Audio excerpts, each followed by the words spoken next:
तर सोलापूर जिल्ह्याला अतिवृष्टीने चांगलंच झोडपून काढलेलं आहे। माढा, करमाळा, अक्कलकोटला सर्वाधिक फटका बसला।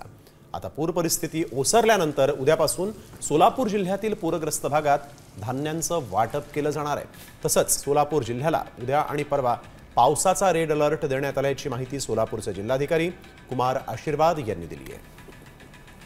उद्या आणि परवा सोलापूर जिल्ह्यामध्ये येलो अलर्ट आहे, म्हणजे की हेवी रेनफॉल, आणि धाराशिव मध्ये अहिल्यानगर मध्ये पण येलो अलर्ट आहे, धाराशिव मध्ये ऑरेंज अलर्ट आहे। शेवटी धाराशिव आणि अहिल्यानगरचे जे पाणी आहे ते आमच्याकडे येत असते, म्हणून उद्या परवा पुन्हा काही गावांमध्ये पाणी शिरण्याची, पूर परिस्थिती निर्माण होण्याची शक्यता आहे।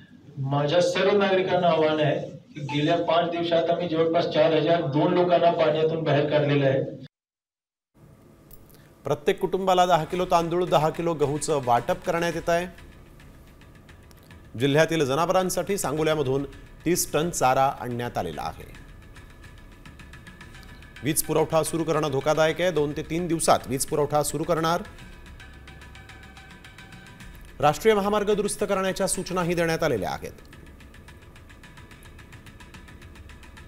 सोलापूर, धाराशिवला, अहिल्यानगरला उद्या परवा पावसाचा रेड अलर्ट जारी झालेला आहे। आता isakal.com आहे देशातील नंबर 1 ची मराठी न्यूज वेबसाईट। प्रत्येक अपडेटसाठी isakal.com ला नक्की भेट द्या।